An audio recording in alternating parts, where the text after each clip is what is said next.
Good morning. Today we're going to focus on the last lesson for Unit 8, which is using a couple different formulas to find area of oblique triangles. So what I'm going to have you do is actually solve this triangle using law of sines, law of cosines, and hit pause while you do it. When you come back, I'll have the answers up so you can check it. Okay, go ahead and check your work here.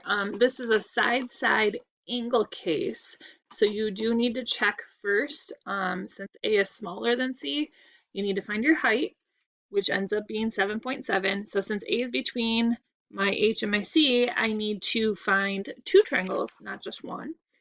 So go ahead and hit pause, check out the work there, make sure you're comfortable with it.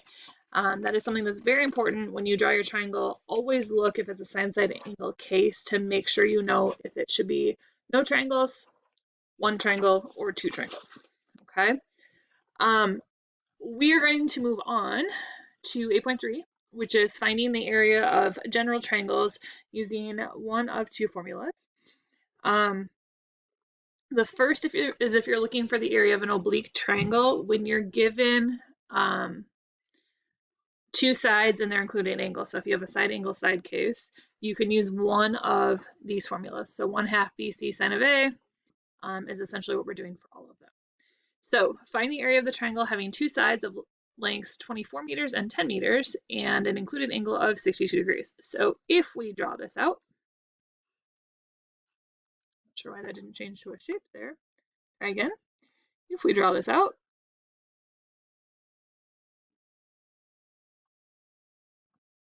okay, we have 24 meters, 10 meters, and 62 degrees.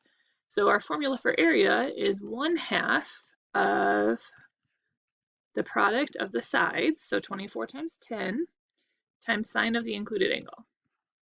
Okay, once you've done that, all you're doing is typing in your calculator, and then make sure you pay attention to where you're rounding. You get 105 point something, which rounds up to 106, and then we'd have square meter sign. Okay, so that one's not too bad. The other formula that we're going to use comes in handy if we have a general triangle and we are given three sides, and it's called Huron's formula. We need to find S first, which is actually the perimeter divided by 2, and then we have the formula, the square root of S times S minus A times S minus B times S minus C. So let's go ahead and do one of those. Okay, we have sides of 12, 16, and 24. So if we draw a triangle, for those of you who are visual, we have a side, side, side case.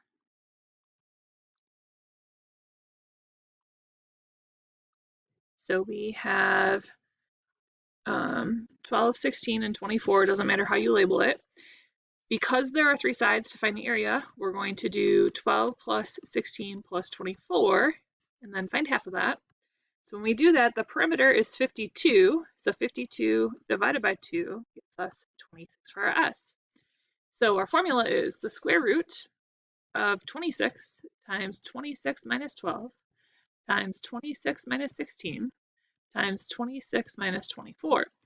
Because we're rounding to the nearest square yard, again, just type that right in your calculator and you're going to get around 85 square yards. Okay, those two aren't too bad.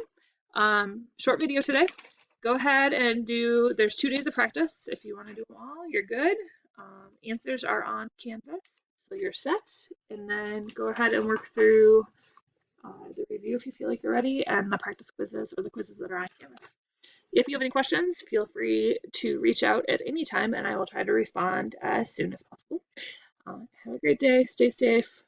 Again, we miss you.